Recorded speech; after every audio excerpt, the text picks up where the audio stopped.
प्रभु के पवित्र नाम की स्तुति हो। एक बार फिर हम प्रभु के कदमों में आए। आज के ध्यान के लिए हम प्रभु के वचन से पढ़ना चाहते हैं। पुराने नियम में पहला राजा उसका 21 अध्याय उसका एक वचन, फर्स्ट किंग चैप्टर 21 वर्स 1। पहला राजा 21 अध्याय उसका एक वचन।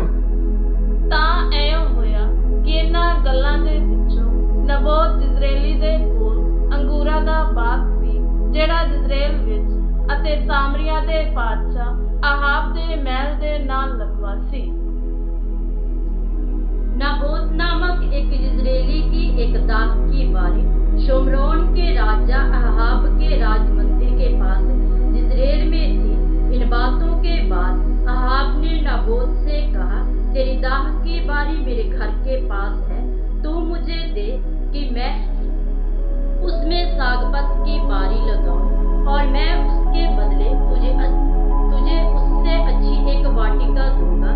नहीं तो तेरी इच्छा हो तो मैं तुझे उसका मूल्य दे दूंगा। आमीन। ध्यान दीजिए, नाम है नबोत। इजराइली एक जगह है, उधर का रहने वाला है नबोत। तो इजराइल में एक छोटा सा गार्डन है, दाख की बाड़ी है, वो नबोत की है। लेकिन उस समय शमरौन के पास आहाब राजा, जो उस समय का इजराइल का राजा था, वह राज कर रहा था। तो उसके मन में, इतना बड़ा राजा है, सब कुछ उनके पास है, तो भी एक इजरायली मनुष्य जो नबोत है, उसका जो एक प्लॉट या एक छोटा गार्डन इसकी दृष्टि में आ गया कि मेरे घर के पास ये लगता है, ये भी मुझे मिल जाए और मैं इसमें सब्जियों का गार्डन बनाऊंगा। हरी सब्जियों के लिए एक स्पेशल गार्डन बनाऊंगा या वाटिका बनाऊंगा। हम प्रभु के वचन को देखें तो प्रभु का वचन कि 10 आज्ञाओं में 10वीं आज्ञा ये है कि तुमने पराई वस्तु का लालच नहीं करना। हम निर्गमन की पुस्तक में जाएंगे, उसमें 10वीं आज्ञा को निकालेंगे। उसका 20, निर्गमन 20 का 17 वचन, निर्गमन 20 का 17, कूच विधि 17। तू अपने गुआंढी दे घर दा लालच ना कर, तू अपने गुआंढी दी देवी दा लालच ना कर, ना उससे गोले दा, ना उससे गोली दा, ना उससे बलद दा, ना उससे गधे दा, ना किसी चीज दा जेड़ी तेरे गुआंढी दी। आमीन। तू किसी के घर का लालच ना करना, ना तो किसी की स्त्री का लालच करना, और ना किसी के दास दासी या बैल गधे का, ना किसी की वस्तु का लालच करना। देखिए, हमारा परमेश्वर ने भविष्यता में अपने हाथ से लिखकर अपने मुंह से निकले हुए पवित्र वचन को, 10 आज्ञाओं को इस्राएली लोगों को, याजक लोगों को, भविष्यवक्ताओं को और राजा लोगों को लिख कर दिया है कि तुमने मेरी आज्ञाओं का ध्यान करना, तुमने मेरी विधियों को मानना है। लेकिन इधर में अहाब राजा प्रभु की व्यवस्था को पीछे फेंकता हुआ, प्रभु की वचन को रद्द करता हुआ क्या कर रहा है?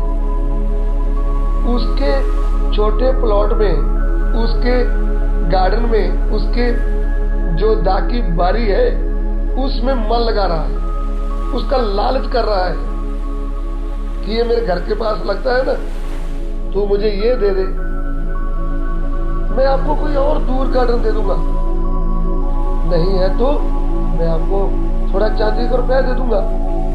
लेकिन वो क्या बोला? वो बोला, देखो राजा जी, ये मेरे बाप दादों का निजी बाग है, यानी ये मेरे दादों ने मुझे मिराज दिया हुआ है, ये गार्डन में आपको दे नहीं सकता। ऐसा ही उसने राजा को बोला।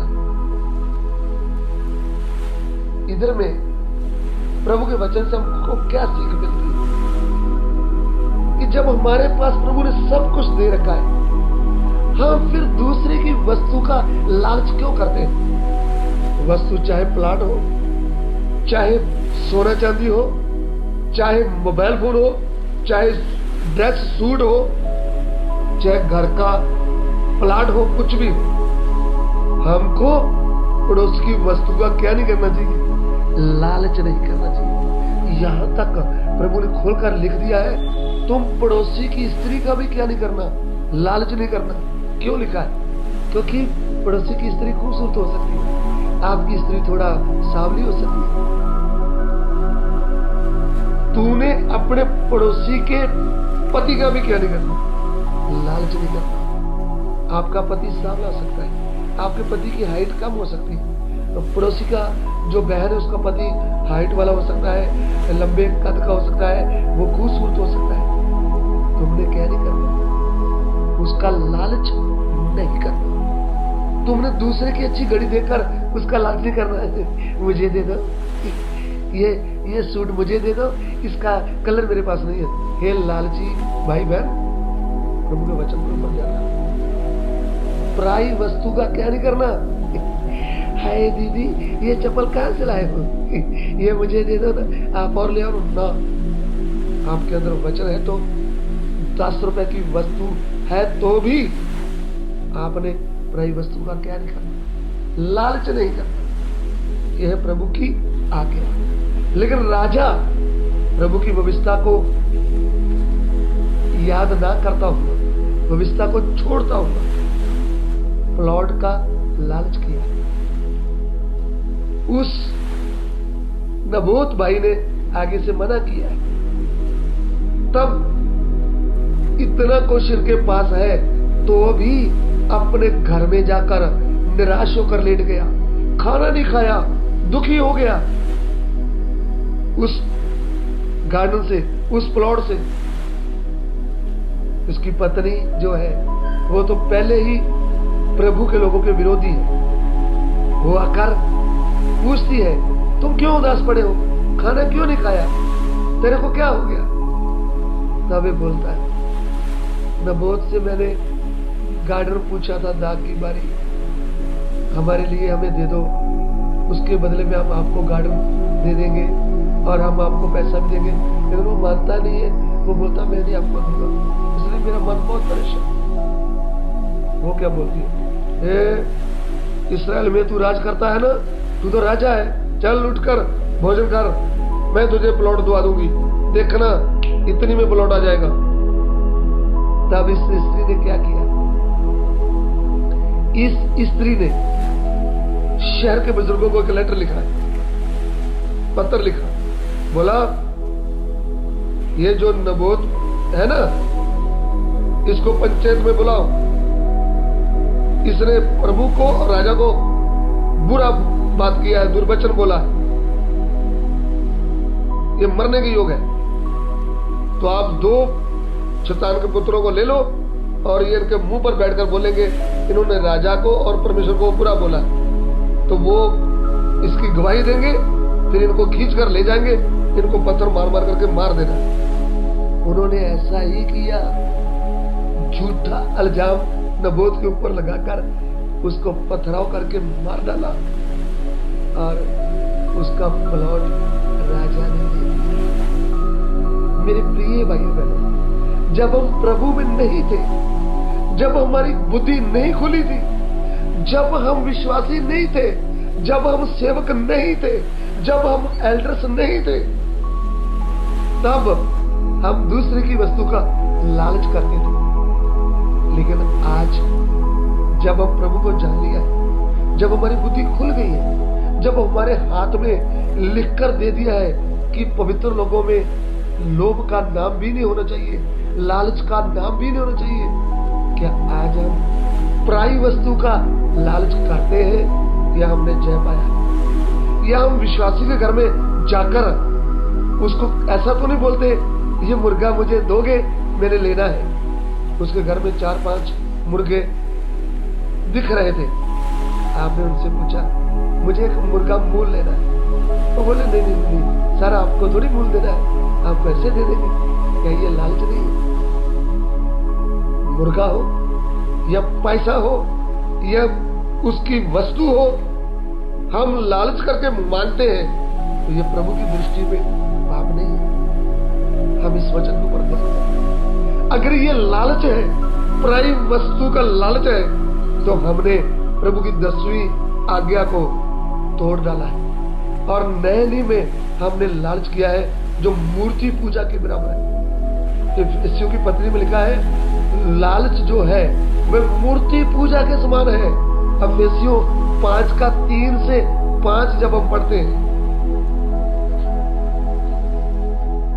3 से 5, 5:3 से 5, ਪਰ ਹਰਾਮ ਕਾਰਿਆ ਤੇ ਹਰ ਭਾਰ ਤੇ ਗੰਦ ਬਣ ਅਥਵਾ ਲੋਭ ਦਾ ਤੁਹਾਡੇ ਵਿੱਚ ਨਾਉ ਵੀ ਨਾ ਹੋਵੇ, ਜਿਵੇਂ ਸੰਤਾਂ ਨੂੰ ਜੋਗ ਹੈ, ਅਤੇ ਨਾ ਬਿਸ਼ਰਮੀ, ਨਾ ਮੂੜ ਬੰਦਾ ਅਥਵਾ ਠੱਠੇਬਾਜ਼ੀ ਜੋ ਅਜੋਗ ਹਨ, ਪਰ ਧੰਨਵਾਦ ਹੋਇਆ ਕਰੇ। ਕਿਉਂ ਜੋ ਤੁਸੀਂ ਇਸ ਗੱਲ ਨੂੰ ਪੱਕਾ ਜਾਣਦੇ ਹੋ ਭਈ ਕਿਸੇ ਹਰਾਮਕਾਰ ਜਾਂ ਭ੍ਰਿਸ਼ਟ ਜਾਂ ਲੋਭੀ ਮਨੁੱਖ ਜੋ ਮੂਰਤੀ ਪੂਜਕ ਹੈ, ਮਸੀਹ ਅਤੇ परमेश्वर के राज में अधिकार है। yes.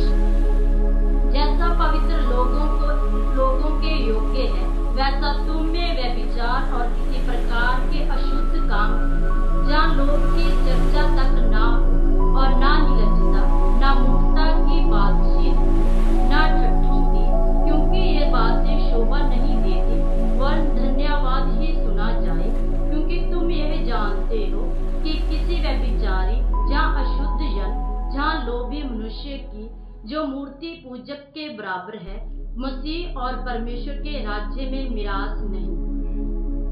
रुपए का लोभ हो या सोने का लोभ हो, कपड़े का लोभ हो या वस्तु का लोभ हो, मेरे प्रिय भाई बहन, प्रभु के दास, ये मूर्ति पूजा के बराबर है। वचन सुनने वाले मेरे प्रिय भाई बहनों, प्रभु के दास दासियों, प्रभु का आत्मा क्या बोलता है? लोभ की चर्चा भी तुम में ना हो, और ये लोभ क्या है? मूर्ति पूजा के बराबर है। यहां तक हमने ये गलतियां की है, भूलें किया है, तो आज छोड़ दीजिए और इस वचन को हृदय में रख लीजिए। तेरे वचन को मैंने मेरे हृदय में रख छोड़ा है ताकि तेरे विरुद्ध पाप ना करूं। आइए हम सिरों को झुकाएं। प्रभु, तेरे दिए वचन के लिए तेरा धन्यवाद। तेरा वचन एक एक के लिए आशीष का कारण हो जाए। पिता, हमारी विनती को ग्रहण करें, यीशु मसीह के पवित्र नाम से मांगते हैं, आमीन।